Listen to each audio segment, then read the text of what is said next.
Join two sisters who'll explore the couples that fandoms adore. We write their stories in the night, in the glow of computer light. Eyes connect, clothing flies, in our head canon love never dies. Stencils that leave us pining, in deep forums we are mining. For this journey better strap in, because we all know that shit happens. Welcome to the podcast that explores fandoms and the couples they can't stop dreaming about. I'm Emily. I'm Rachel, and I am unwell.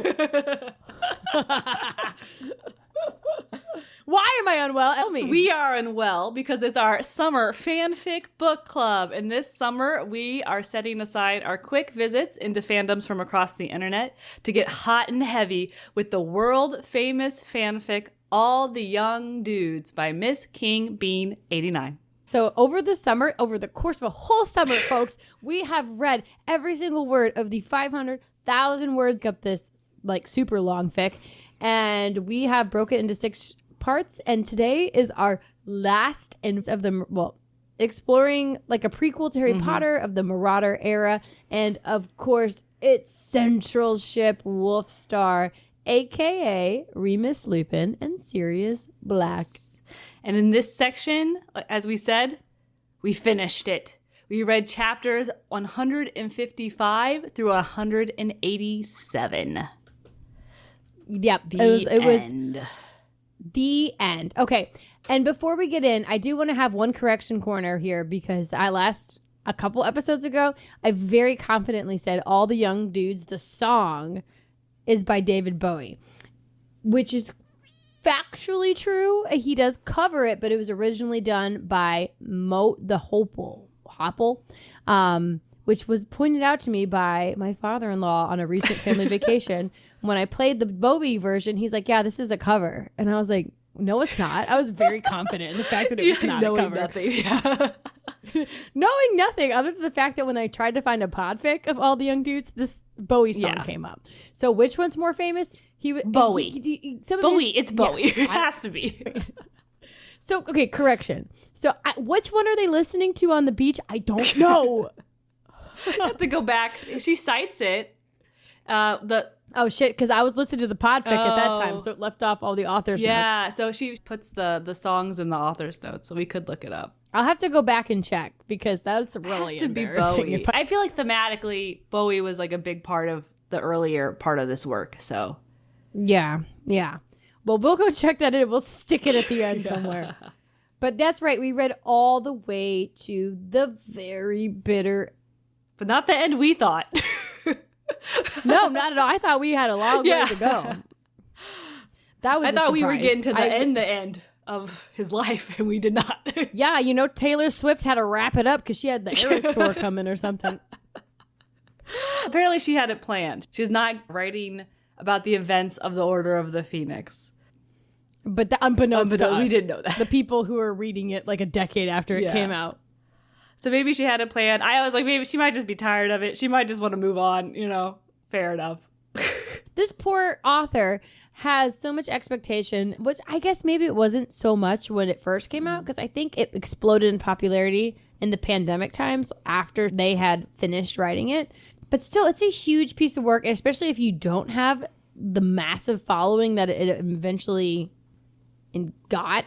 Then you're just like, oh my God, I'm just doing this thing I committed to. Like, good for her for even finishing it. Yeah, just for the love of it, the love of the game, just writing your own story. Yeah, your own Lord of the Rings trilogy. Yeah. That's how long it is. I love people. And there's people who've written longer about fanfics that we'll never know about. But okay, so we got all the way to the bitter end, but there was a lot that happened. Like the last couple sections we've done, I felt like it was nothing happened, and then all of a sudden everything happened. So let's get into it as our quick little recap. This is where we try to recap it, but we end up going into like all the details and our thoughts.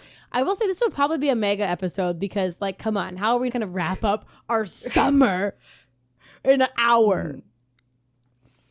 So let's get into it. The section starts with Remus and the werewolves. Yes. He finally gets to do some action for the Order, and that action is infiltrating the wolf pack. Specifically Greyback's pack. Daddy is Wolf father. Wolf daddy. Yeah. God, it was all so weird. Okay, so just run with the pack 3 moons, and then he's in the pack. And on the 3rd moon, they kidnap him, take him back to Greyback's lair. He gets locked in a cage, earns their trust, whatever, becomes a valued member of the society. He's like 19. Yes. Well, I think they're all young. That's kind of what of Greyback's thing is, like, he likes young. He likes them young. Yeah, I also interpreted that as like it's a hard life and they just don't last very long. That's fair. I would say that is fair. Greyback himself, weird. Like, okay, so he's supposed to be like this imposing, scary guy. Also weirdly sexual, not just this time, but many times, or the only other time we see him. He's also making weird sex remarks, and all these werewolves are randy. Like, they're very randy werewolves. It's the call of the wild. It's the beast within his gut, which is exact phrase used later. Animal rutting or something like that. Yeah, I thought that was odd. Daddy sex werewolf, whatever. I liked this section. The werewolf dynamics were interesting. Him having to like break out of his cell or whatever. Harness the magic of David Bowie. Change it. And I like that we got some insight into the werewolf lives and just like their opinions on the war. And so there are different opinions. Greyback's like allied with Voldemort for some reason. I guess Voldemort's lying to him basically. For the plot, Emily. But you have people who follow him, no thoughts, they'll do whatever. Some people are kind of like fine with it just because they want to cause havoc. They're mad at the world kind of rightfully, so they're fine killing people. And then you have a side who has come around. They've thought about it and they've realized, I don't want to be a part of this war. Which also, why?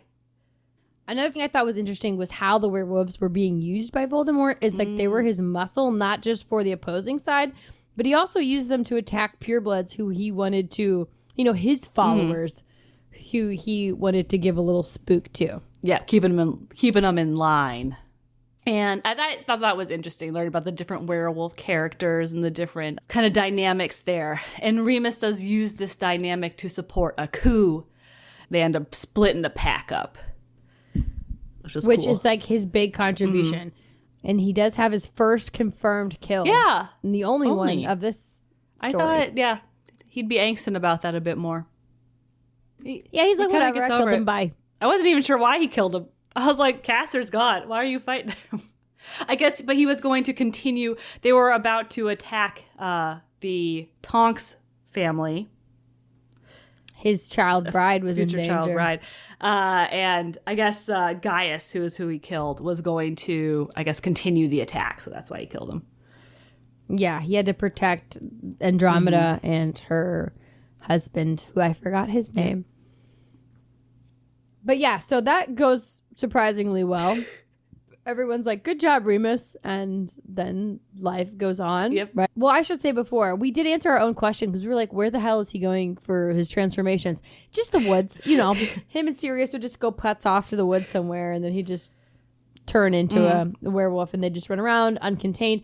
Another thing I wanted to point out, I thought when we first learned about werewolves, we learned that they only were after humans and they did not attack animals. Like, I remember reading that. And that's why they turned into the animagus, right? Was so that they could be with him. But then once he goes and joins Fenrir's pack, they're killing everything left and right. They're killing stags, which I guess was supposed to be like symbolism for what was coming down the line. They're killing bunnies. I'm like, I thought werewolves didn't do that. And they're potentially killing silver mystical cat things, which leads us to what happens next. I think it's mindless. I think they mindlessly attack humans and then maybe they choose to hunt animals.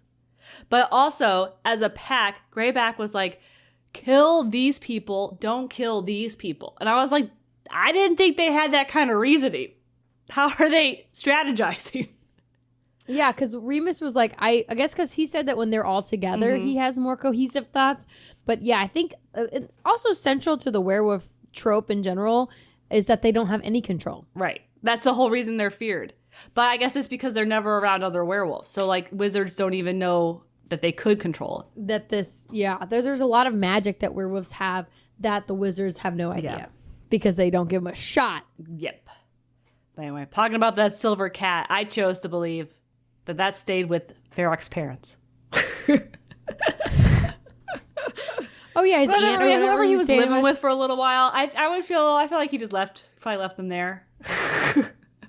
Or it ran out the door. Right, I don't know. It was like, werewolves are coming. You know, disappear. It's a magical animal. It got away somehow. Yeah. Also, Hieronymus is fine.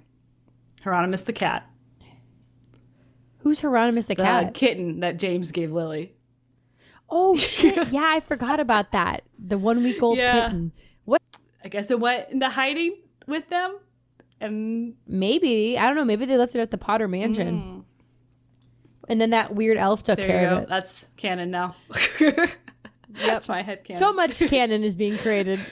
Okay, but so they do encounter Greyback one more time, and that's when Ferox and Remus go to confront him in Galway for some reason, and Sirius likes.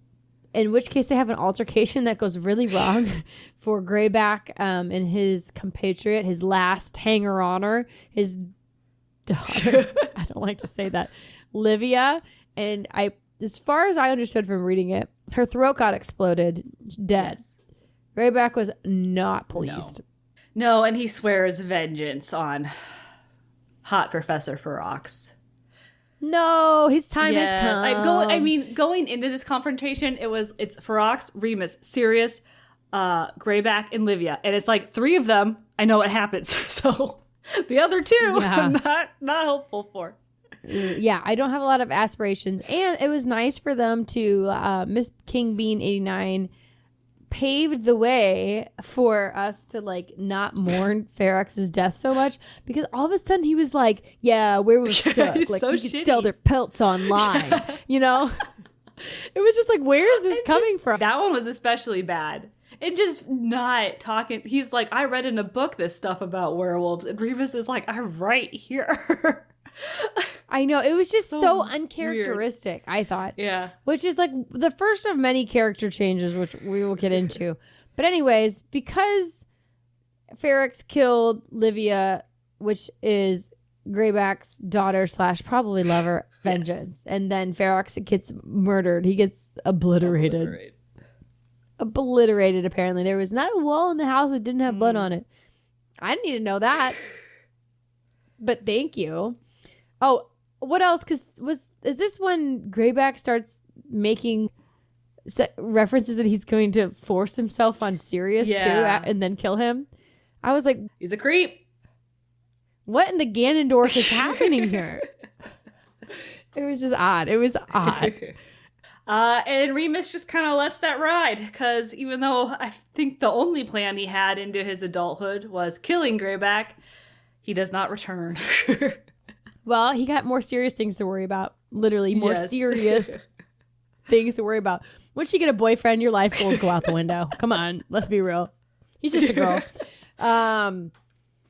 But this is all happening in the backdrop of the war, which is finally actually amounting to something that affects their lives. Shit hits the fan. Shit's happening. They go on missions. There are some close calls. Death Eaters seem to know where the Order's members are going to be. Suspicious. What could it be? Could there be a spy? A spy? You know what? God, I texted Emily this, 'cause I really, really tried to refrain from texting you my thoughts and or opinions and save them for the podcast. But in this instance where James almost dies and like Lily is there standing over his dying body with her baby son, and it's just like, I'm like, what are you doing? Like, how is this not a wake up call? Like, give it up. Give up the goat and go on with your life. Like, go hide. Go with Mary to Jamaica. Get at. This is the world that J.K. Rowling has created, and we're just living in it. Okay. Speaking of the war, and there's a lot. We actually start to lose people now. Finally, I thought these would be more spread out, if I'm being honest. But let's get to our new section. Pour one out for the homies, because let's recap. You know, the in memoriam section for the end of all the young dudes. start off with the first ones who die in this section. Mr. and Mrs. Potters. They got that dragon pox. This is so funny because I don't. Was their age ever mentioned before now? Because all of a sudden, no, they're just constantly, they're ancient. They're just so old. They're 43. Yeah. I am 41 now. Time to waste away. And get dragon box. From where? What dragon? Sorry. And then the fact that like Sirius was like, I'm gonna lock myself in the bathroom because I know my surrogate parents are dying. And it's just like ruh-roh. And then sure enough, they die. Yep, they do. I feel like it kind of explained the wedding and birth of Harry because I feel like James and Lily were kind of speed running that for their sakes. But yeah. Yep. R.I.P. That's just the thing that happened. You know, Remus had already lost a parent. Yeah. We lost C'est la vie. Ferox dies. Pour one out for him. Obliterated. That one felt kind of right, though, in the way that it happened. Because Remus had been setting up like, oh, they don't take werewolves seriously. They don't take Graybacks seriously. And then it was kind of like his shitty father figure killing his like more healthier father figure. It like That's as true. the scheme of a story, I was like, this one kind of makes sense for like the maximum angst. And we've been waiting. Yeah. Like that's been a joke since like episode 3 that Ferox is gonna get Graybacked at some point. I honestly, he was on borrowed time. As soon as he joined the order, I thought he'd be the first to go. Yeah, Miss King Bean was very refrained, and she killed all the people we didn't really know that much first. Before they start sending the children out. Speaking of children. Okay. Yes, the next homie that we need to pour one out. This one stung. Yes. This one was not. I knew it was going to happen and got spoiled for me very early on. So I always had a little tear in my eye for our girl Marlene. But she got Avada Kedavra with her whole family. Like execution style. Oof. Like her girlfriend, her brother, which honestly, that probably was for the best. He was not cut out to be a werewolf. I was like, well, at least he's done with that. But that was sad. And that was when my girl Mary was like, I can't do this. I'm out. I was worried for Mary. So that was a fun surprise for me that she got out. Because the whole time I'm just like, girl, get out of here. Mary, I know. Yeah, don't pour one out for Mary. She lives. Drink for Mary. We also lost various werewolves along the way. Just montage their faces and names real quick. Gaius, apparently. That's I forgot his name. Remus kills. Livia, dead. I feel like there was some more that I'm forgetting, but just put Wolf 1, Wolf 2, Wolf 4. Like, you know. Yes. Bye. Okay. The next one I knew Emily would have thoughts on. Continue. So I don't know if you pour one out. He turned out okay at the end, I guess. Regulus. Did he? We know nothing about him, Emily. So apparently, because I had to go look this up. I misremembered. I thought Regulus and his whole deal was like a mystery in the books. Like what happened? He turns on Voldemort. Why does he turn on Voldemort? And that this was a mystery. I thought maybe it would be explained here. It's not explained. They see in the newspapers that he's dead. Yeah, it was really hard to not be like, Emily, don't get your expectations too high for what's coming on with Reggie here. It ain't gonna work out. Well, I knew you're not gonna get your answers. I knew he died. So anyway, I Googled because it. Of the note. So and apparently the mystery I thought was so mysterious was not a mystery. I think it's presented as a mystery. Harry and co. go to the Horcrux. There's a note. It's signed by R.A.B. And I was like, oh, that's so cool. There's like stuff happening in the past that's like not even a part of the story. Like we won't even know. But then we did find out. And I think I was so intrigued by that original mystery that I remembered that. And I ended up not remembering what actually, the fact that. Okay, so what actually happened? It was a mystery. Regulus was like not even anything I cared about for the majority of this thing. So what happened? So he is a Death Eater. He takes the Dark Mark and all that. Voldemort then uses his house elf Creature. Do you remember him? He was in the book, Creature with a K. Yes, that's like the 2 house elves I remember. Yes. So he is very like laissez-faire with Creature's life, is potentially like sacrifices him. And so that kind of changes Regulus's mind on Voldemort. So he does betray him. He finds out about Horcruxes. He goes and steals the Horcrux, leaves a note, sends the Horcrux away with Creature, and then dies at 18. So he did die this young at this time. How did he die? They killed him for that? It was the part of the defense of the Horcrux thing. He died. He gave the Horcrux to Creature and then died like in the process. I don't know. Yeah. Do you remember this? No, this is makes no there memory. There was a bowl of poison and he drank the poison and then he went to go drink the water and then there was magical creatures in the water that drowned him. There was a lake. Oh, yeah, I vaguely remember that with Dumbledore. Yes. He was like, Harry, get some water. But they didn't have Something to do it like because that. Regulus had done it. And I thought he had destroyed the Horcrux, but he didn't. Neville ends up destroying the Horcrux. It's the one he destroys. But anyway, I thought there was a mystery here and there wasn't. Apparently it's in the books. It was a mystery to me because I had forgotten. God, I feel like I need to reread the books. It's going to be so different as an adult with a functioning brain who's not trying to read them as fast as humanly possible. Yes. But yes, and I think the biggest loss, the hardest loss that I took during this section was any respect that I had for Christopher. We find Christopher leaving a men's spa in Chinatown. A bathhouse, yes, which we know what that's about. Come on. At first, it was just like, oh, look, Christopher's back. And he's still struggling with his sexuality, poor dude.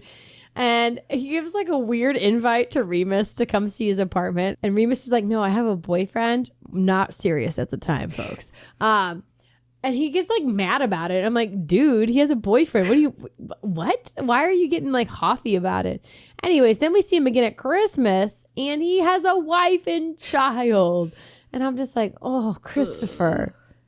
And he went and hid during the war, which I'm like, I can't hate on a person for that.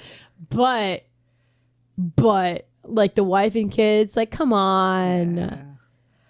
Come on. It's unfortunately just the times they were in. It's still the 70s. Tragedy on different angles. But you don't know. Maybe they had an agreement, you know?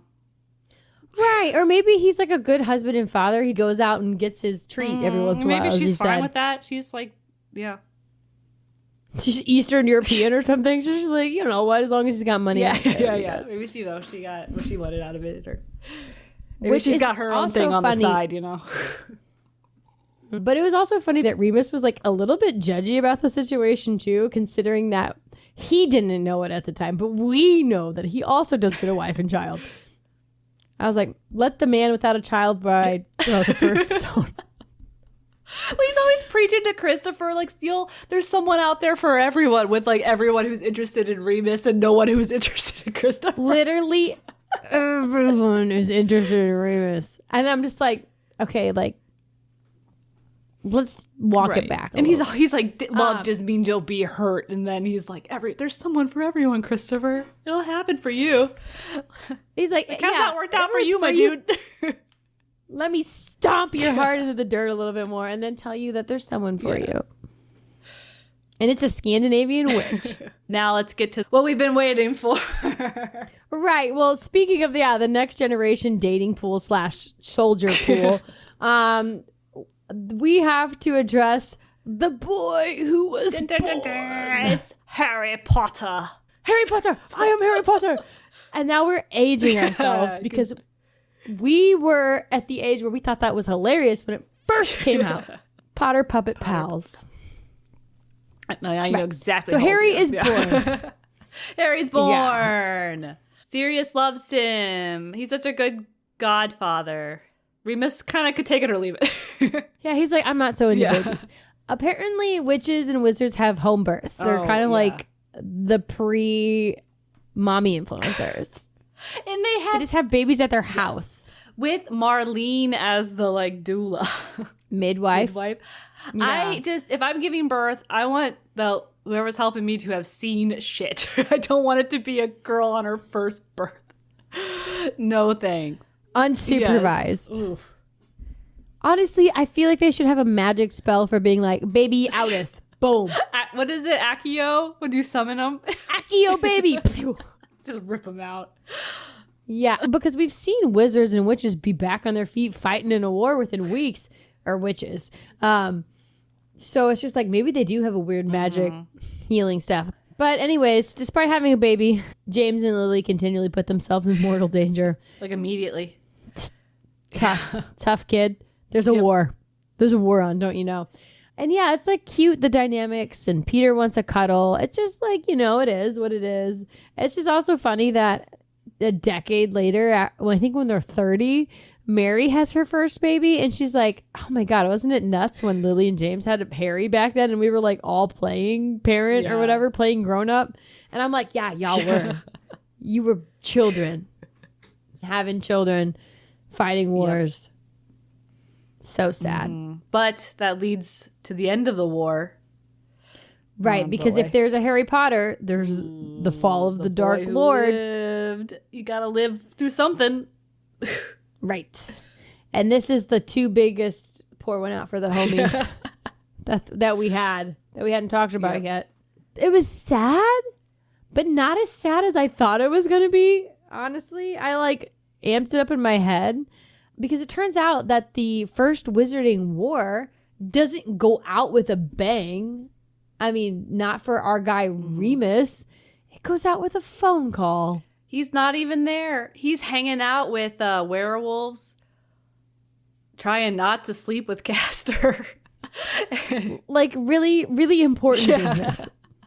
And when he comes back, it's all happened. Yeah, James and Lily are dead. It's done. Harry's just on the wind. We don't know what happens to him. Remus doesn't care.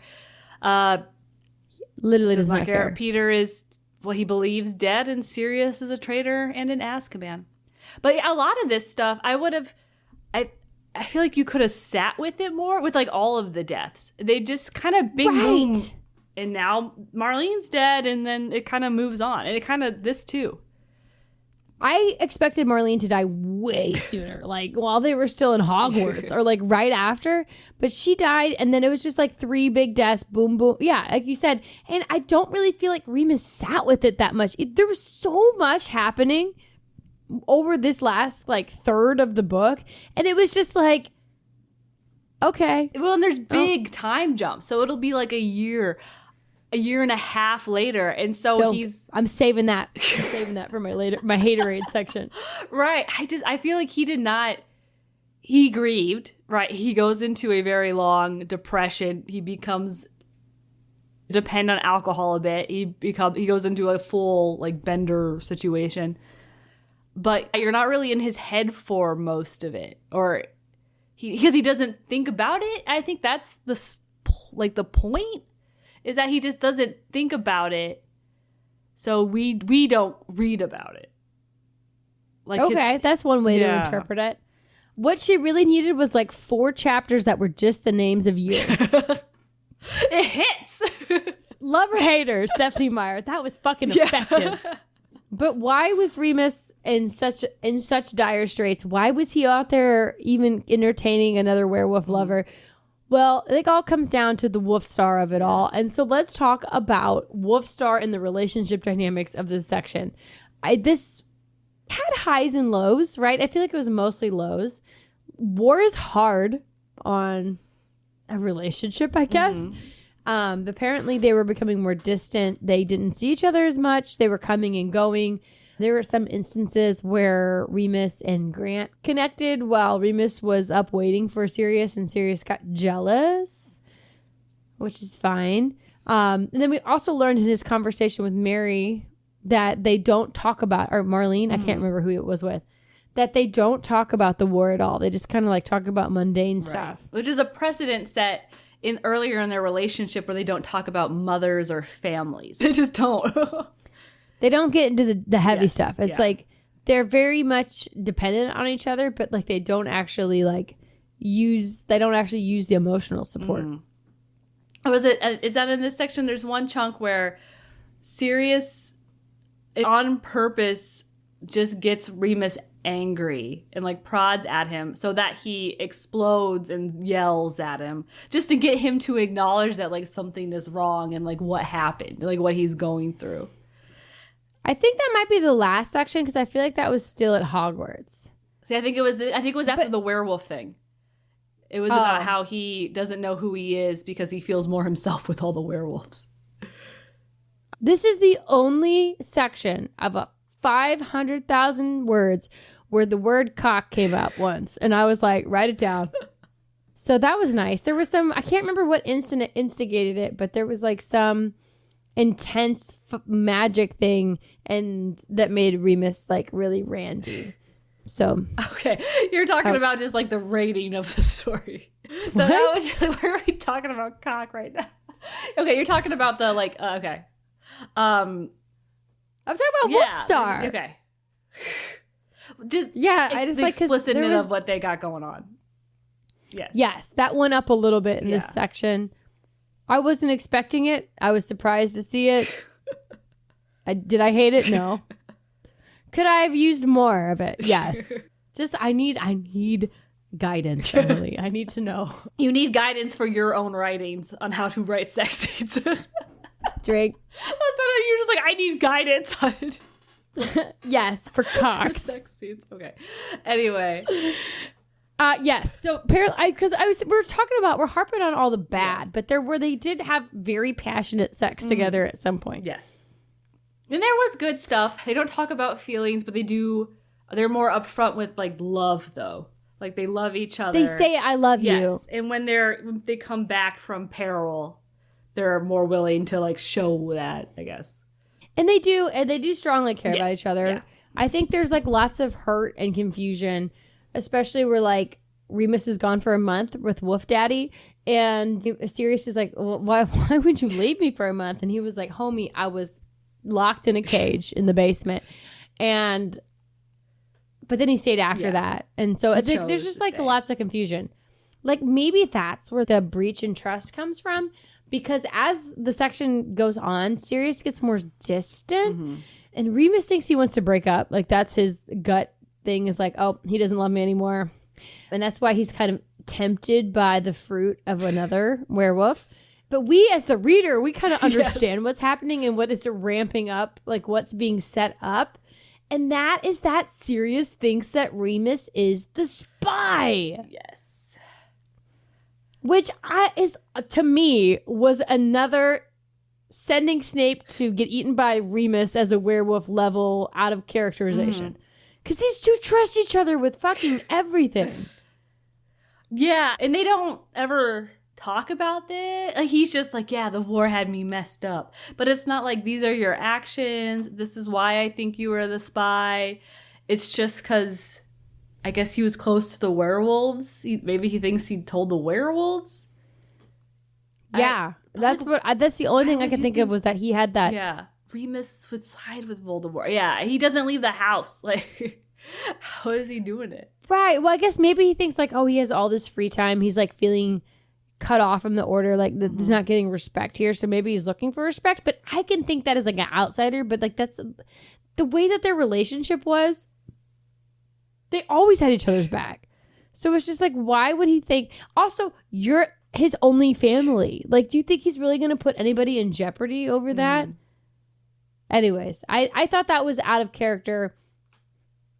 Yes. And also like around similar lines, after the betrayal, Remus just accepts that Sirius was the mole and doesn't question that at all, even though, like, he knows he adores James and Harry and this whole deal with his family. Like, he's not going to go back to them. It was set up like, oh, his family was the reason he was like, undercover the whole time. But Remus knows that that's not the case. That would be a huge length to go to pull this off. Right, and it's just he doesn't even think about it. He doesn't think like, oh, why would Sirius betray it? Even to justify it to himself. He just accepts it and goes on. Well, doesn't move on, but well, never moves on. We'll get into that in a second. Right.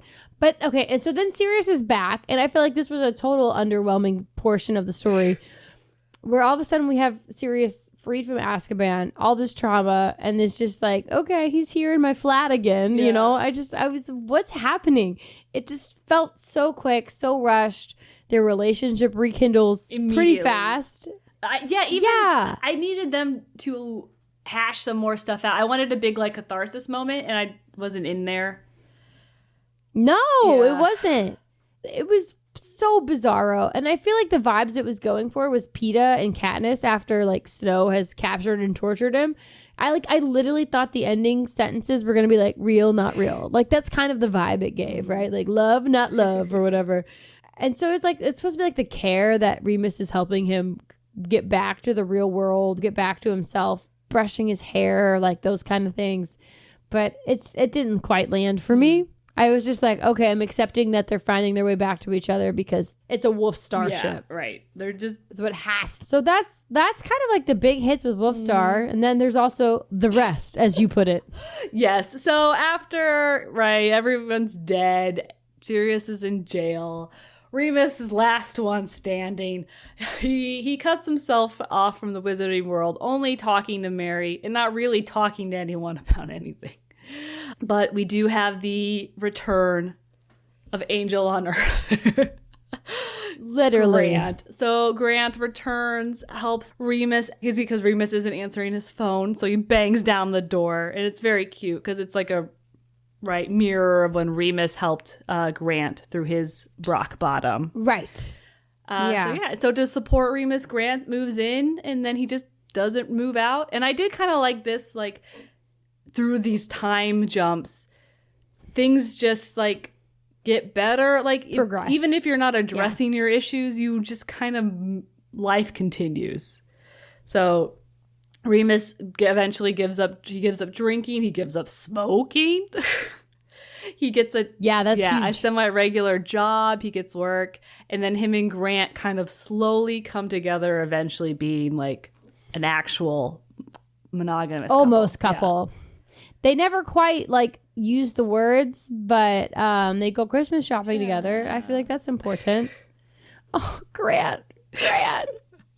I feel like 40% of the texts that I've sent to Emily since I finished this have just been Grant, because he's literally my favorite. Oh my God, my heart. Since he straddled Remus in that first appearance, I've just like, he's had my heart. Oh, he's just like I love that guy. He's too good. It's not a real person. No, he has no flaws. That's also why we love him so much. He doesn't get a flaw like the other characters do. He doesn't. He gets like the role that I feel like female characters normally get, which is the endlessly supportive sidekick, where they like are completely self-sacrificing to the point where they're masochists, right? Mm-hmm. And they're just to support the hero on his own journey. And it's like Grant gave up so much. Like a decade of his life. Yeah. A decade of his life. But I guess he thought that they were going to get together because homie was in jail or whatever. I guess maybe he just really wanted it to work out. Right. Yeah. I think or he just was like, for now was good enough. What they had was good enough in the moment. Yeah, just having that little piece of him was enough for Grant, because that's how much he loved him. And that's more than he deserved. That's what he needed, I guess. It's the only thing that was going to pull him out of that depression was a love of a good man. But yes, I will forever, the name Grant Chapman will be stitched on my heart in all positive. A note I did have. Let's hear it. Here. So this, they make a life together up until Dumbledore's back with a job offer and the news that Sirius is out. He's out of prison. And he does not seek Remus out, which that's my note. I feel like that would have been a good, like, high drama moment. Where he shows up. Yeah. Or like they have like, even if they encounter each other in a back fucking alley and there's just an intense moment of eye contact and then he scampers off as a dog or whatever. Like, I feel like he haunts Harry, right, as a dog. He could have haunted Remus. Right, because I guess he was so focused on getting Peter back, right? But like also how their relationship is written, you would think that you would just be like, you know, while I'm in London anyway, let me just pad on over to here. Sniff them out. I also thought it was weird that even at this point in the relationship, they were calling each other Padfoot and Mooney. I was like, I don't know if that rings true to me, because my college days, my husband was in a fraternity and he had all these friends, and all these friends had the nicknames, right? Like they all had their nicknames. Literally the only people who I heard not call them by their nicknames was their girlfriends, right? Like their romantic partners. So it just was weird to me that they were calling each other that. I feel like that's usually the one person who doesn't use the nickname. And he used it in bed, which I thought was odd. That was odd. There was a lot that was odd in some of these things, but we'll get to that. So, I mean, Remus can't say no. He goes to Hogwarts. The events of Prisoner of Azkaban happen. It's not in the story. Miss B's not interested in rehashing anything that's actually in the books. But, like, can we recap it a bit? Because for some of us, it's been decades since we read this goddamn book. I didn't know what the fuck was going on in that chapter. I'll say it here. That specific chapter was the most disappointing to me. I wanted to see him grappling with being around Harry. Mm-hmm. Buh. Anyways, Harry was not in this at all, like, near as much as I thought he would be. The boy who never said a word. He was not yes, I thought he would at least be a character. No, only he's like kind of mentioned in flashbacks. I can see where that would be intimidating to be like, oh, I'm going to add in Harry Potter. But at the same time, baby, this is AO3. If he's out there licking Snape's cum off a table, you can have him say whatever you want in this book.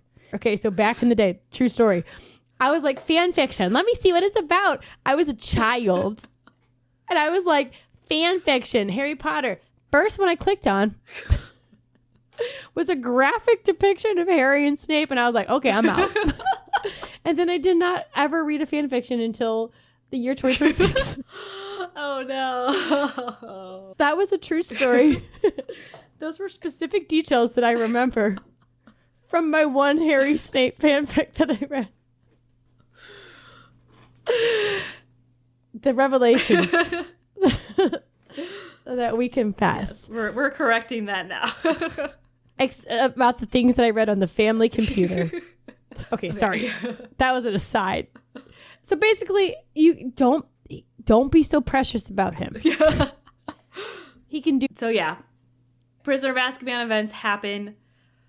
He finds out Sirius is not the traitor. Peter is the traitor.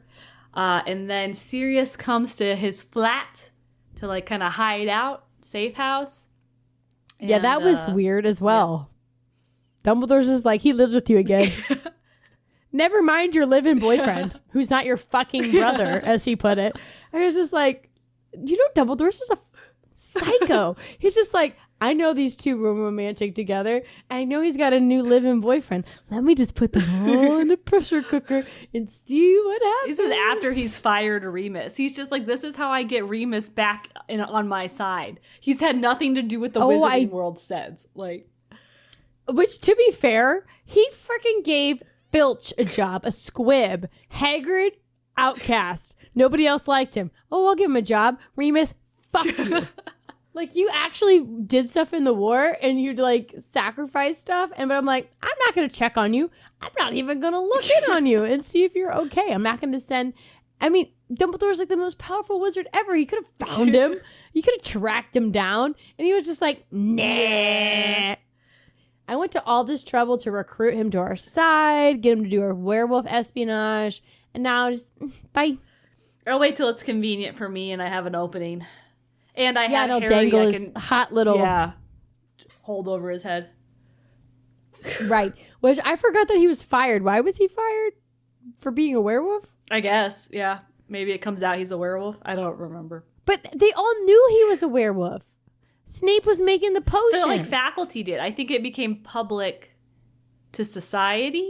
I don't remember. I'll have to look that up because I thought that was odd too. That he was like, he's like the America guy. Give me your downtrodden.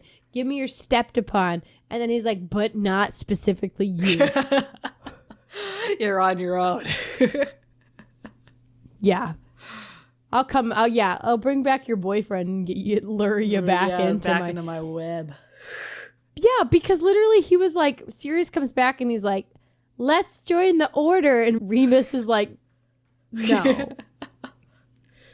He's like, And then all of a sudden he's back in the order. And there's a line that was like, as soon as Dumbledore said Sirius was out, he was like, I'm back in it. Like, that's when it was like set. It was never going to be another way. No, yeah, because he's just always going to follow what Sirius did at the end of the day.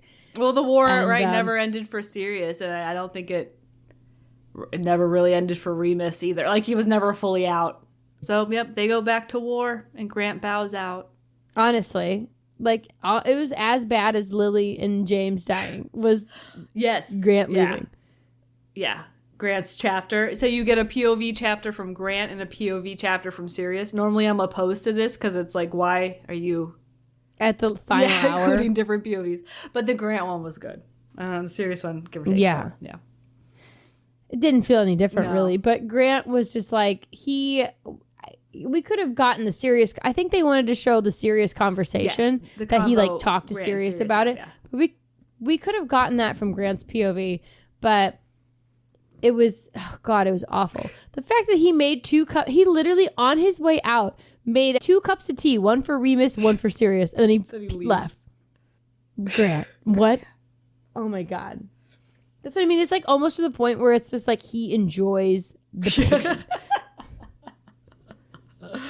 But that is the end. The end. They lay in bed together and they have like some kind of real or not real type conversation, right? About what's the point of life. Yeah. And it's love. They decide love. And then we don't find out what happens, even though all the so much interesting stuff is yet to come that I would have liked to see the perspective on, but whatever. It's fine. They end here. We get 50,000 words of teenage relationship drama. C'est la vie. Okay. Yeah. Standout moments. I mean, it's Grant Chapman forever and always. He is like, is he the real hero of the story? Yes. Let us count the ways. He just like picked that boy up and like made him a human again, and then lived with them for 10 years and put up with his bullshit. And then when the ex-boyfriend comes in, he's just like, okay, bye. It was longer. They were together longer than Remus and Sirius were. Like by multiples. Yeah. At least 2. Yes. And it's just like... And he's like the whole time he was waiting on Sirius. He was like, I was just here while he waited for Sirius. Oh, God. Yeah, I'm the stand-in. Yes. Luckily, it was just the 20s. You know, it's not that bad. He is, just 31 when he leaves. And there is an epilogue, couple of chapters that Ms. Bean wrote that we both skimmed different parts of, apparently. And he does I didn't read the whole thing. His happy ending. He gets a partner and becomes a foster dad. And then it connects with Teddy way, way later. And kind of they reminisce about Remus and Sirius and what Teddy's dad was like before he met his child bride. I don't think this... Okay, I need to double check because I don't think this was in any of the fic that I read. Like, the one that I was looking at is like, he sees him in the grocery store. You had to do next... There's 2 chapters. I think you just saw chapter 1. Oh, I just didn't finish it. Okay. Yeah, I need to go back and read that when we get off this phone call. It was a nice epilogue. As like an epilogue to the story. I think it was good. Yeah, I do need to see that because I was only in the first part. Yes. So he has a happy ending. Good for him. His foster kid is scared of dogs, and he's like, it's okay. I lived with werewolves. Like, I know all about them. I just like thought that was cute. A saint. A saint. Okay, now we get to the sins. Yes. The sin side. So the haterades, which I'm looking at the notes, and it's chunky. But, okay, let's get into it. Some of it's already kind of starting to creep out in our conversation. And let me just preface this by saying, like, I have this many thoughts because I liked it, right? If it was bad, I would have just been like, yeah, that was dumb. And I wouldn't have given it any other thoughts. So while it might look like I'm a giant complainer, these are just like things that they made you feel, right? And that's the goal of art. Yes. Is to make you feel. The one thing that I will say is just a straight up complaint was how many adult men stuck their tongue out so many times. I've literally never seen an adult man stick his tongue out at another adult, let alone like maybe a child, maybe. But okay, one time, sure. 2 times, by 3, 4, 5, it was 6 times at least. And it wasn't just like one person, like that's just a part of their character. It was Sirius to Remus, Remus to Sirius, Grant to Remus. It was just like, what is happening? Everyone's like, it was. I didn't like it. Okay, I didn't notice. It would have made. It literally didn't happen until they were adults. Like if this had been when they were 12, yeah, would not have even clocked it. You're 21 and you're going, you're saying something quippy and going, no, not for me. Okay, let's continue. Yes. In this section, there's just a chapter where Remus encounters a sexy lady and then they have sex. She dances for him and then they have sex. And he doesn't hate it. He isn't apathetic to it like he is with Mary. And to me, I'm just like, is this just like priming us, greasing the wheels for him to have his child bride? Where it's just like, oh, maybe he's bi after all. Where it's just like, there's been nothing to indicate that he's bi up until this point. He literally says, I don't like girls and I don't think I ever will. Yes. I don't know. I just thought this was super out of character. Respects women. Like he likes women as friends. Like he likes Mary and Marlene and Lily. Yeah, I'm glad you like pieced this together because I was just like, that was weird, turn the page. But I think it was. And to me, it didn't even read like even like as him being bi, like even his relationship with Mary, like or when he hooks up with Mary, it's just like when a woman makes herself available to him, he just goes with it. But the thing that made it different was he was like, I wanted to this time, basically. He was like, there were things that like, he's like, I would do it again, you know, if she offered. But with Mary, he was like, yep, not for me. So it's just like, what is going on there? I don't know. I felt like it was trying to set the stage for what happened in the future, even though she didn't talk about it. What was the point of that chapter? I don't understand. But anyways, I thought that was weird. That was one of my gripes. So, okay. The other thing was just like the parts that I was the most looking forward to were the parts that were like glazed over.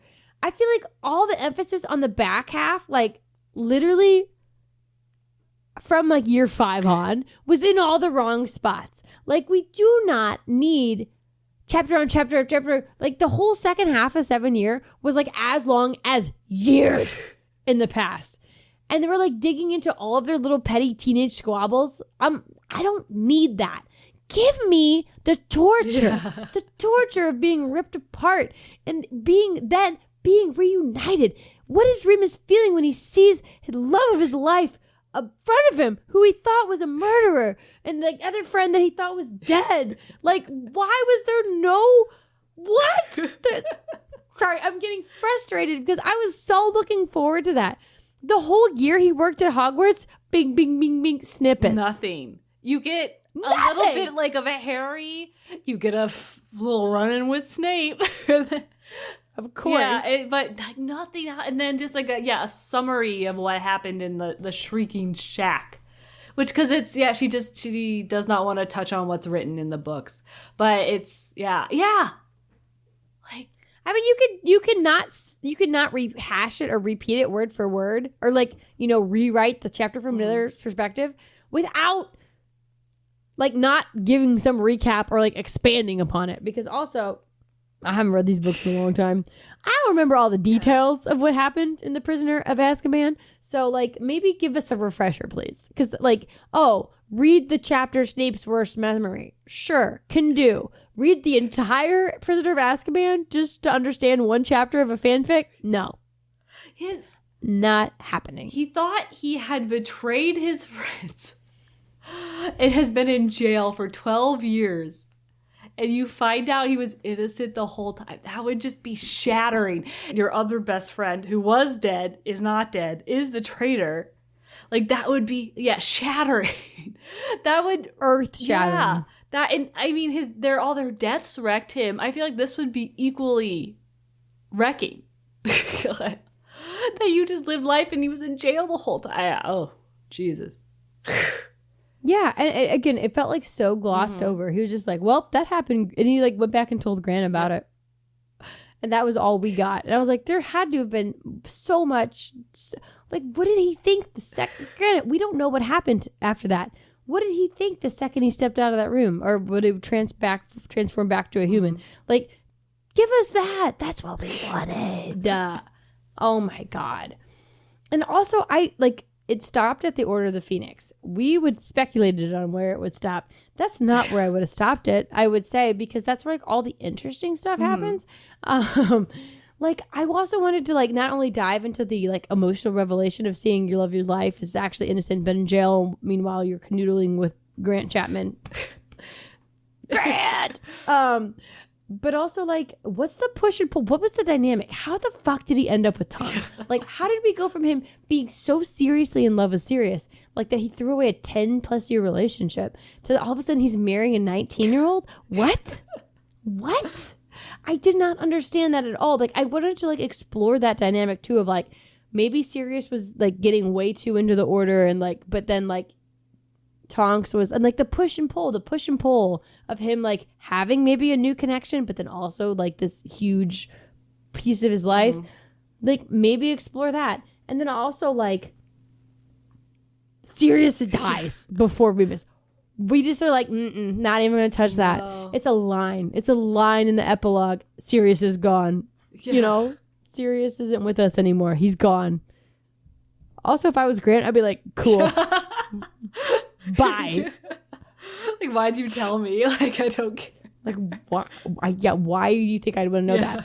But also, like half the whole point of this whole book is like this whole fanfic is their relationship, and then we don't even get it to its conclusion or whatever. Because they were together. They got together again for like the year or whatever, right? For one book span. I kind of wanted to see the interplay of like the scenes, right? Them together. The scenes where Harry's not there, you know? What are they doing when Harry's not there? Yeah. I just feel like there's so much setup, and then it just kind of like, blah, blah, blah, blah. It's just like, that was the ending. And it's just like, we had built such this beautiful, she might have as well just ended it after they graduated college or whatever, Hogwarts at that point. Because it's the same thing where it's just like, oh, they're in love and they're happy. And I would have been happy. I didn't have to go through all that horribleness. Because you still know it's coming. And then that's like the same, that's where she left it. Like, you know what's coming.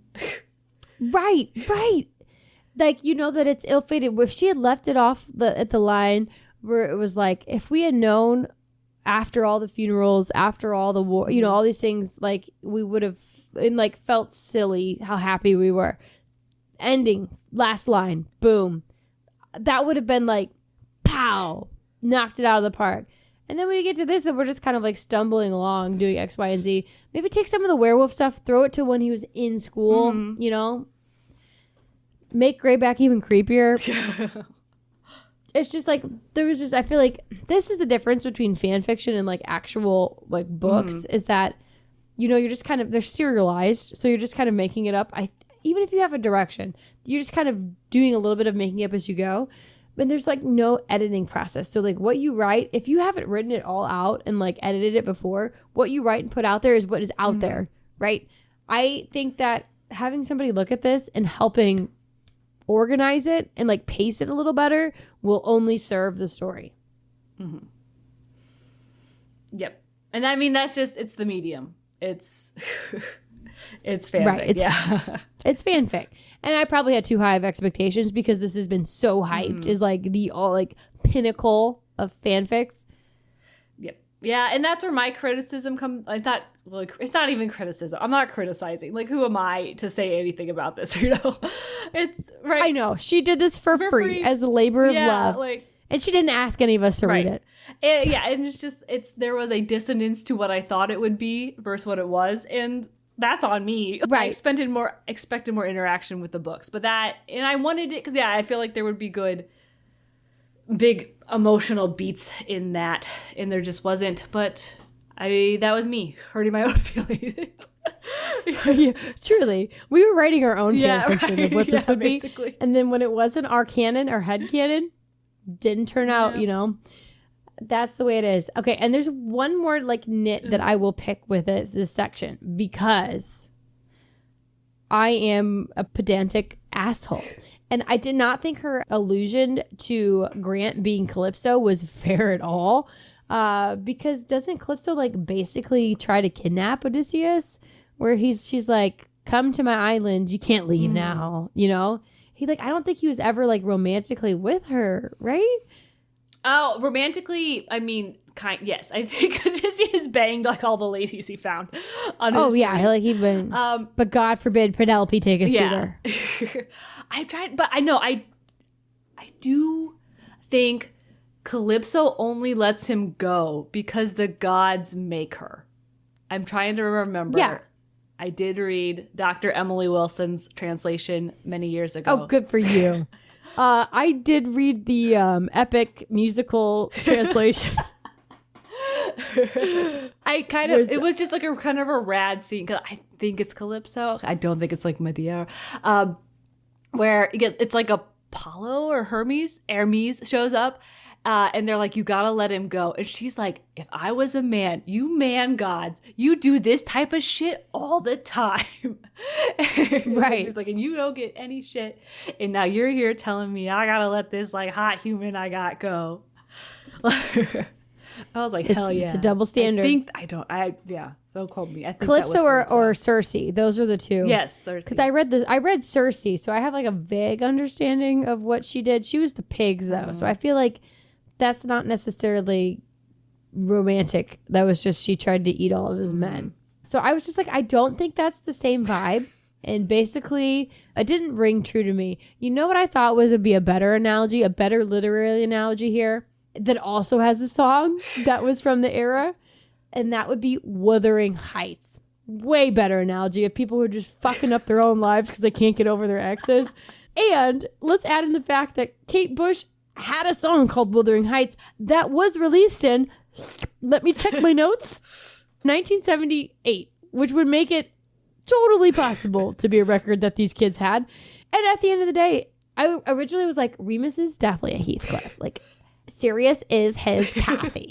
But then he wasn't like nefarious about it. So I think he's more of like a Kathy than he is a Heathcliff.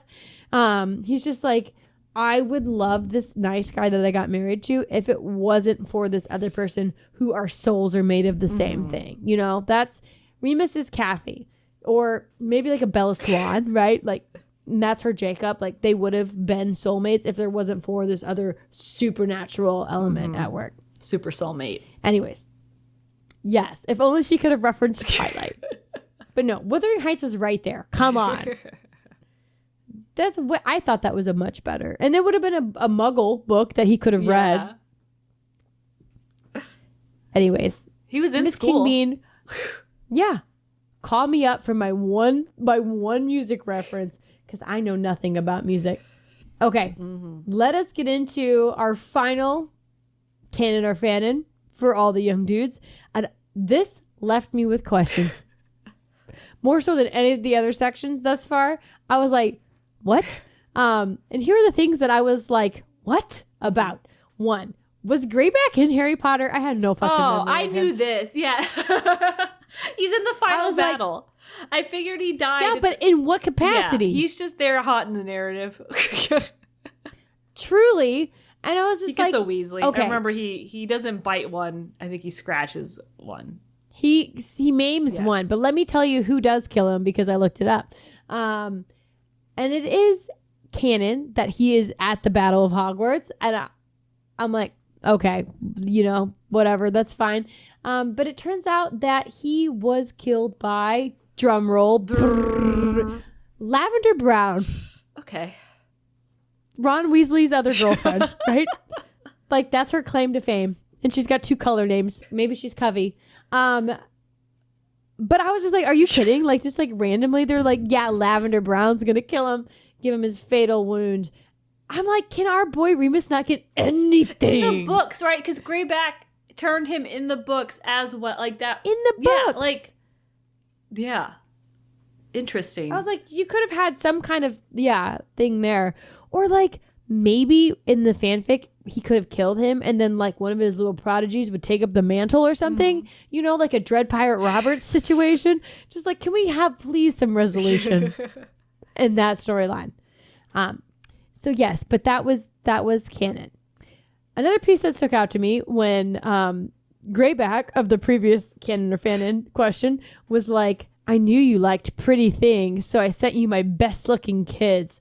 And then like Sirius shows up again. I feel like that was an allusion to Sirius. Then when Sirius shows up, he was like, oh, you're pretty. We will rape you before we kill you.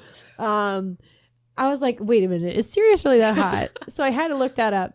And apparently, yes, canonically, he is an attractive man. Yeah. It is mentioned many times, and most specifically in like having been attractive, and now he's funky looking because of, 12 years in Azkaban. Yeah.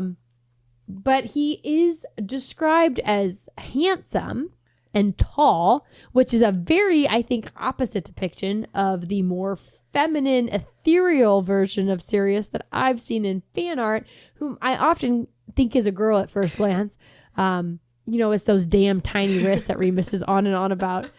But I do think that the height difference that we hear about here is actually a gift from the movie, because I watched a few fan edits today that featured the hug when they found each other, when Remus saw Sirius again, and the actors, Remus is taller and Sirius is itty bitty, and I'm like, that's where it comes from. Okay. But apparently he's a straight baddie, so good for you, Sirius, and very regal, which was what we heard about. Mm-hmm. The other thing I was like, did this happen? That Remus just like abandoned the wizarding world after Halloween 1981?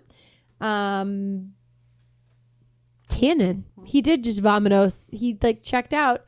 There's some weird backstory that happened during his time away that was supposedly laid out by Hogwarts, the mystery or a mystery role-playing game. I've never heard of it.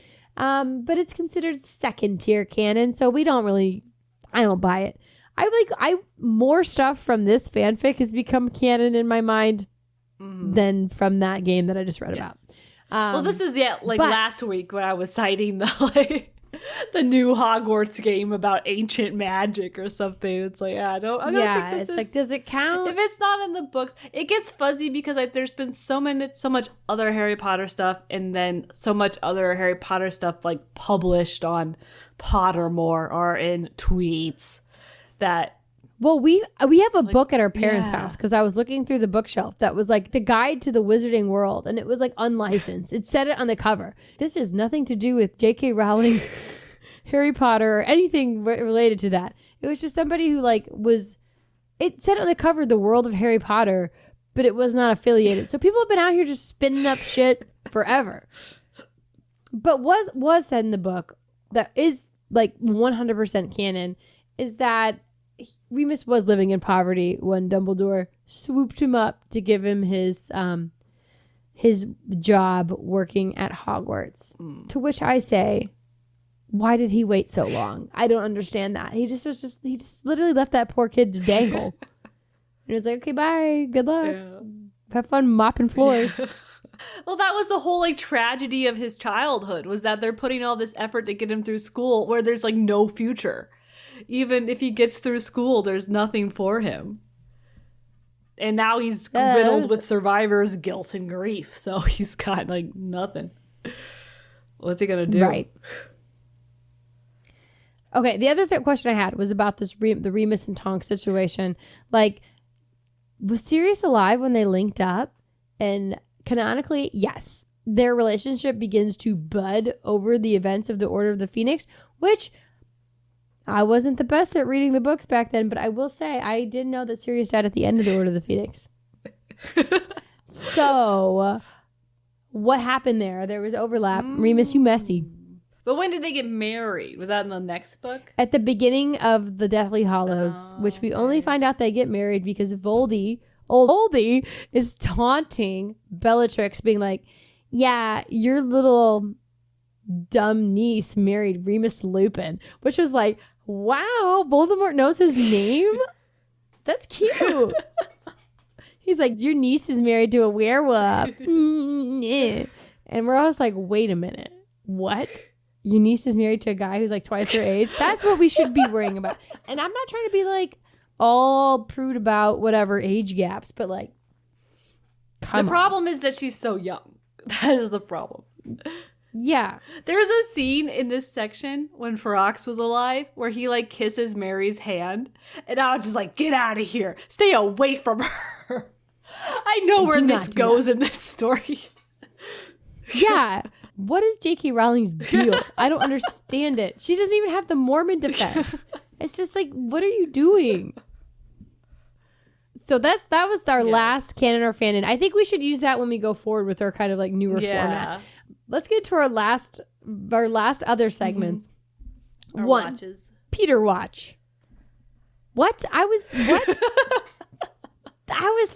let down because I thought there'd be more clues or something. It was just like Peter carrying on being Peter, and then all of a sudden he betrayed everybody. Yes. I mean, granted, they were shitty friends to him, so like kind of valid, honestly. There was one spot he goes like, isn't it terrible we all can't trust each other? I verbally was like, you bastard. It's like, what a bastard. No, so yeah, it's not explained at all. Like, there's no lead up. He's never acting sus. I guess he's like, he has a life more than the rest of the characters. Like, an outside of the order, he has a job and he's kind of successful at it. So maybe he's trying to protect that. But I Googled it. So the reason the explanation for why he betrays everyone in the books is that at that time Voldemort was winning. So he, in order to save his own skin, he turncoats. Yeah, but could he have done it in like a less spectacular way, or like, and not like I guess because he was giving up locations of like other people. It just culminated in the location of like one of his best friends. Which maybe he didn't know about the prophecy, because Dumbledore was holding that very close to the chest. Either way, it all seemed very odd. In the book, you're like, okay, yes, that's what happened. But like in this instance, after you've known him since he was 11, you're just like, what? But he was always kind of a coward. So I guess if he just got cornered, if it was that's fair. And trying to get out of trouble, give up his friends or die, he would give up his friends. I feel like when I look at online criticism of this story, the Snape element of it is also kind of what people get hung up on, where he was like portrayed as more of a bullier as well. But as far as our Snape watch section, he showed up and like terrorized them for a second, and then he got a job at Hogwarts. Oh, he did attack Remus and like Mary at one point. He's got one spell he uses. Yeah, and then he's just teaching your kids. Didn't phase him at all. Can maybe be a double agent in the future. Yeah. Which we didn't get any impression he was a double agent. I mean, we know he was. Right. But I feel like maybe that could have been played up. There could have been some hints at it too. There was one like a cheeky thing, little hint. I think with the prophecy where Dumbledore was like, I know that Voldemort thinks the prophecy is about the Potters because of a mysterious source. Oh. Yeah, I missed that cheeky little reference, so that's on me. I think that was it. But it was the only reference to there being a spy before the Order of the Phoenix. Yes, and Snape does become a spy. He only does it at the very, very end because Voldemort wants to kill Lily. But he's just a straight, terrorist up until that point. Yeah, what is his fucking deal? Okay, anyways. So those were two segments that I feel like were kind of disappointing in the end. But you know what segment we fucking needed this whole time? The Dumbledore watch. Because I get whiplash from that guy. I mean, like, 1 second Remus is like, why does everybody like him? I don't get it. And he's like, he's great. And then he's like, that guy sucks ass. And then all of a sudden he's back in the order. Like, I'm doing exactly what he wants from now on. Yeah, I'm a happy little lapdog again. It was just so bizarre. I just like feel like that characterization was a little odd. Like, I think it was fair that somebody criticized Dumbledore and just didn't do whatever he did. Didn't just treat him like he walked on water, but it just like it didn't amount to anything. Right. He had plans. He was going to fight for the werewolves, and then that went nowhere. Yeah. It's just the whole second half of it, I feel like, went down the rails. Like, it just kind of like she ran out of steam. Maybe. Yeah. Because you could say, like, oh, that's, he was a teenager. He has all these big ideas before life ground him down. And he just totally disengages with the wizarding world. He just like out. completely dropped everything. And the fact also, like, couldn't there have been a sweet tie-in where like Grant is out there protesting for gay rights? Like, could that not have been a motivator for Remus to be like, oh, maybe I should go out and like try to advocate for werewolves, right? Because like I'm seeing other people put themselves out there and risk themselves to like make the world better. He's like, I feel like that maybe could have been part of his healing journey, right? But instead he just never got back into the wizarding world at all until Sirius showed up. Okay, let's get into the cry count because we both did some damage. This is what we've been waiting for. You know, like where I heard this was devastating, and this is the section. So there is some big cries. So should I go through my cries, or do you want to do yours? Well, first? we could go through like time order wise because I think I had the first one, which was, of course, at the death of all of their friends. So Marlene, Lily, and James, like that was 2 chapters, 1 cry. Okay, a continual cry. Never ended. Yeah. Yes. I have, so I have some where all mine are like specific lines that really kind of pushed me over. So that didn't get me just because of how quick and brusque the deaths kind of were. It was when Remus says to Mary, like, why is it us left? For some reason that got me. Yeah. Which I was like, don't put that on Mary. Poor Mary. She's like, why? Because I want to live. Got things to do. And when Remus was in his deepest, I think this is where I counted my half cry. I think it like almost got me there. Was when it was the same kind of section where, you know, he's like, why us? He's like in the depths of his depression. And like everybody's kind of moved on. Like, war's over. Yay, Dumbledore. And he has a line in there where he says, it's like the Marauders never even existed. And that got me because I don't think I quite understood how bad it was until I actually read it, where I was like, remember last episode where his mom asked him if anybody cared about him? And he was like, yeah. And he like listed all these people, and my heart was so warm where I was like, yeah, he made a life. Well, they're all fucking dead now. Literally. Yeah.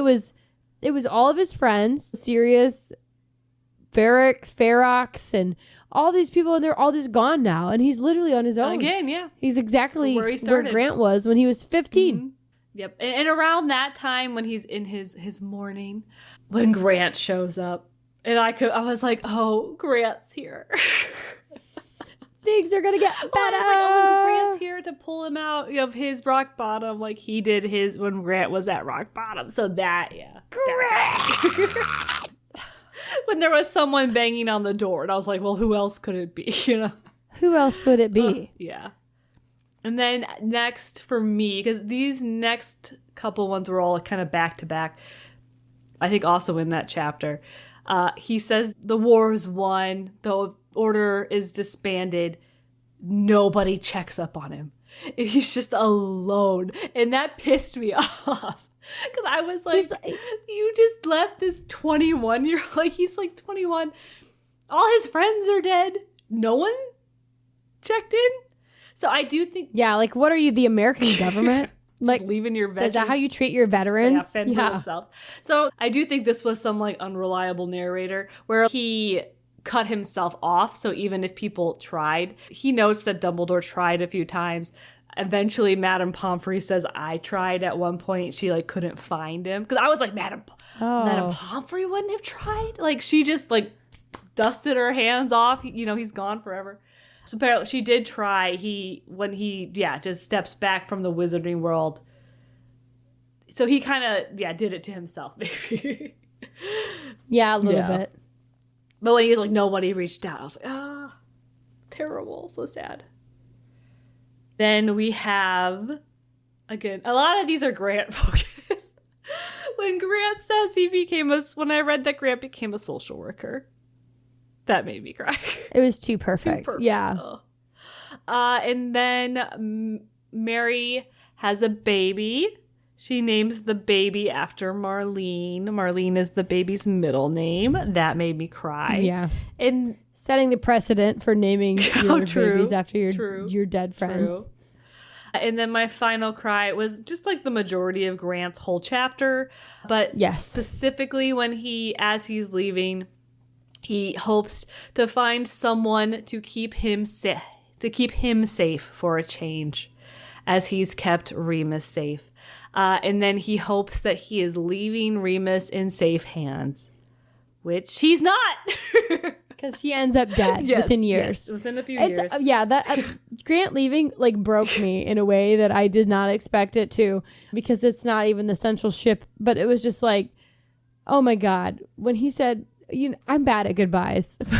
So when he said his little goodbyes, and I was just like, it was bad. And then also it was just the end of the fic. So I'm crying because of that too. It was just, how do you not, after spending this much time with these people and seeing all the shit that they went through? And it was just like, at the end, and everything was so bleak, right? It was so bad. I mean, sure, they found their way back to each other, and then I finished it, and I'm just thinking back to when they were like little kids doing goofy stuff, and I'm just like, this hurts. My God, does this hurt? So yeah, Grant. Yeah. But anyway. Total cries, I'm at 10. And then if you count my halves up, which I might have done some math wrong, but I am at 6.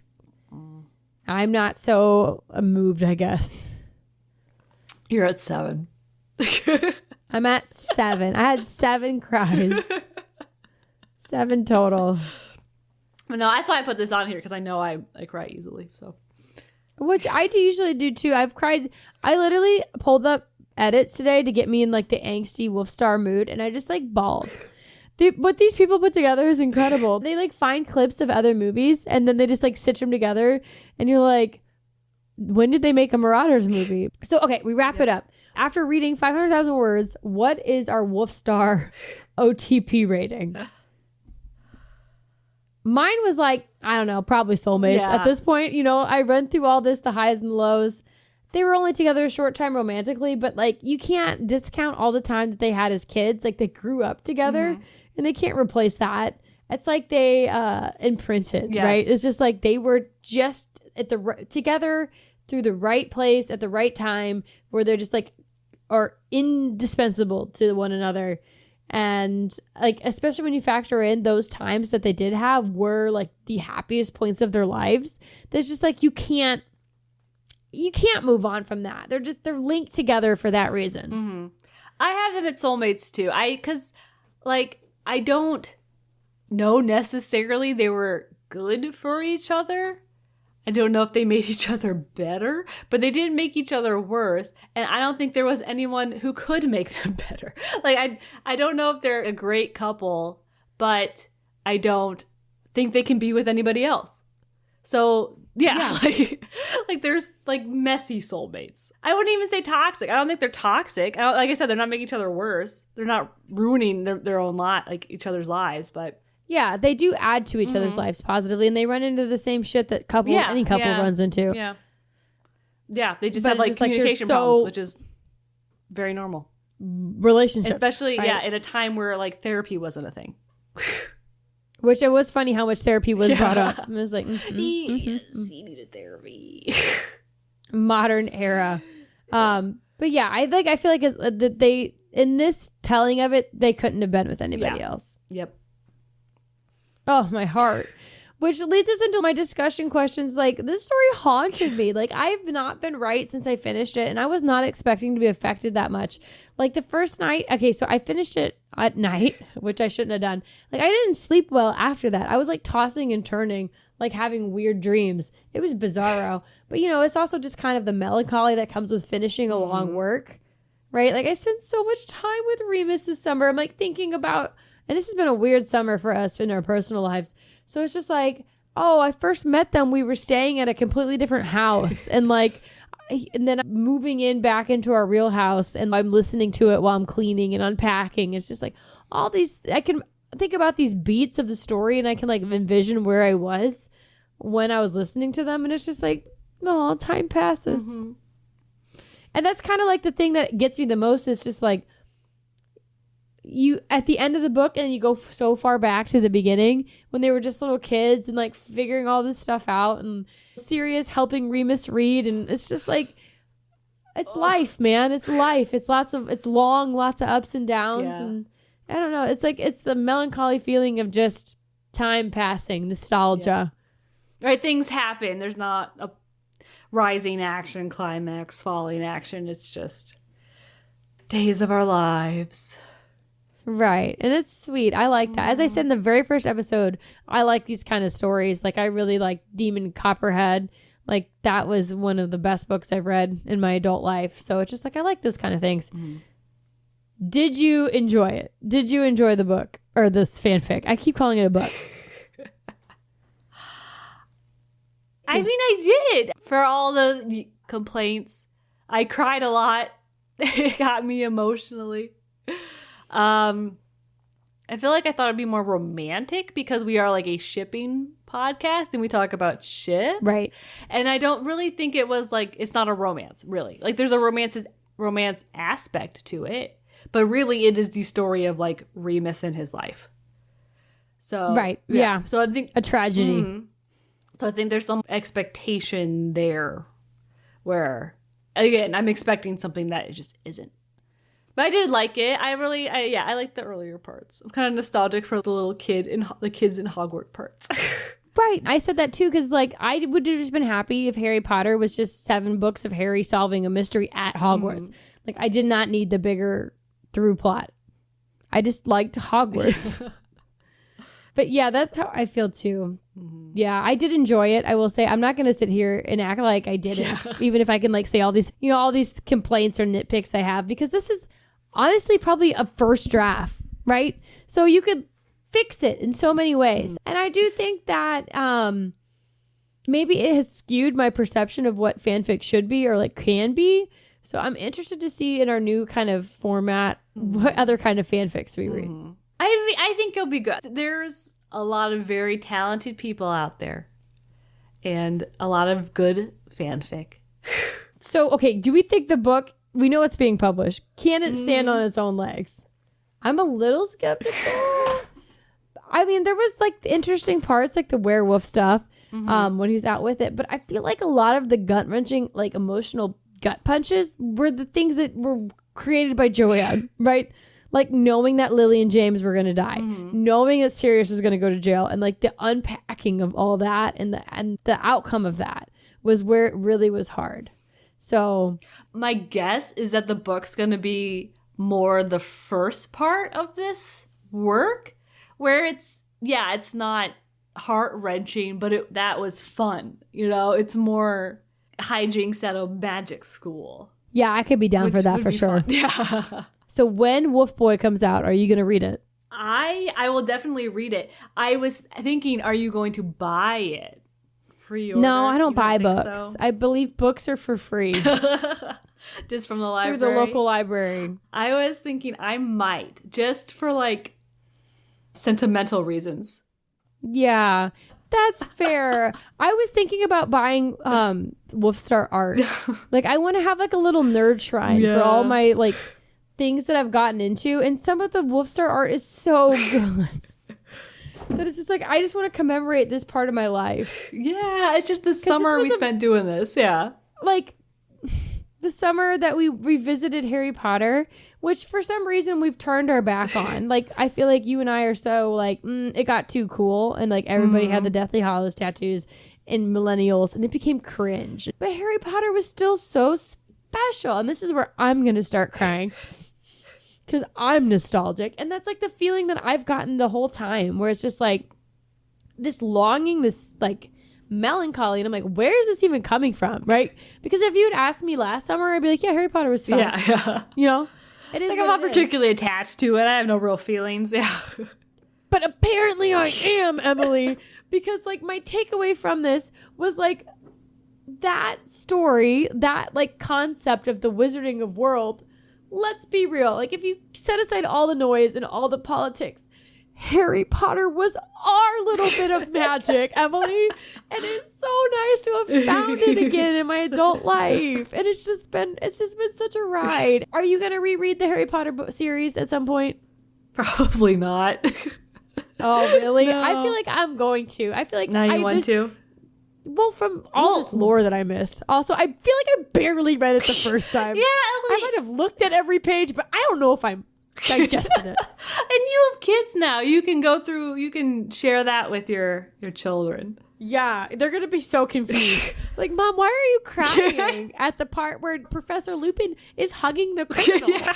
I'll be like, let me tell you. One day when you're older. Like, this is the follow-up. We've completed a Harry Potter time. Yeah, because like I'm walking away from this. Like, this is canon. Parts of this are canon. Yeah. Sorry.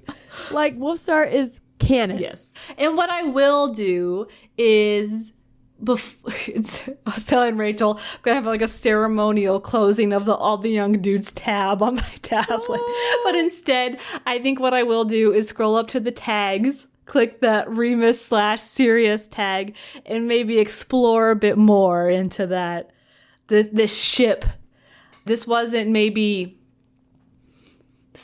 it didn't necessarily sell me on the romance aspect. So maybe, Just the codependent. yeah, right.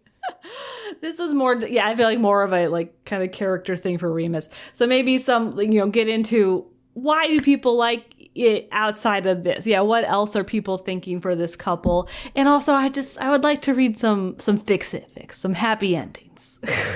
Right. I texted you weeks ago Yes. saying that when this is all done, I need to find a fic where Sirius and Remus raise Harry together. I know they're out there because I've seen the art when I'm looking for the art for the episodes. So it's just like, I just need to find one and read it just to like give them their happy endings. Yeah. I'm definitely not going to watch any more edits. I waited until I finished to watch the edits, and I'm just like devastated. But I think the most important thing that we have to acknowledge is that we did the thing. Mm-hmm. We recorded 6 episodes, and we are now, Emily, you and I are free elves. We are free. We can only come return to Marauders and Wolfstar if we want. Yeah. On our free time. And we will definitely be returning to AO3 Yes. because when we come back in the next 2 weeks, it will be like our fall, season, right? If we call it a kickoff. And we're going to be making some changes still in the works because we had so much fun reading this fanfic. We're trying to bring more fanfic into our research and like instead of just looking at AO3 stats at the end, want to explore these ships through some popular, shocking, strange fics. So if you have any recommendations for ships that you love, ships that weird you out, ships that confuse you, and any of the fic that goes along with it, send it our way to shiphappenssisters@gmail.com. Are we going to revisit any, you think? I think we could, because we didn't do fan fiction in the past, but I don't know what we would revisit. Holes. Just kidding. I'll never forget the Onion Man Sam. Oh, yes, a classic. I think that, I don't know, Emily, maybe next summer we'll come back to the Harry Potter world and do a Hermione long I don't know. Emily doesn't want to do it. Are there other big long fics? Yeah, there has to be. Yeah, We'll find figure it them. out. We'll find them. We could Enter revisit you- Raylo. Maybe. I kind of like Raylo, if you remember. Like, I gave him a high score. That's the kind of shit I like. Unhealthy. Except for Grant, who's the most healthy. An angel. Okay. So that is our reading of all the young dudes. Yay. That's just the tip of the iceberg, ladies and gentlemen, because we've got many fandoms to explore, many ships to explore, and you can bet that we will be back here in 2 weeks with another fandom, another couple, because after all, we're in Deep ship. 5, 6, 7, 8. All the young dudes carry the news. Ship happens. Ship happens. Okay. Also, the We Are Free Elves, I stole that from Miss King Bean herself. She posted that in a comment on the last chapter. And I thought it was hilarious.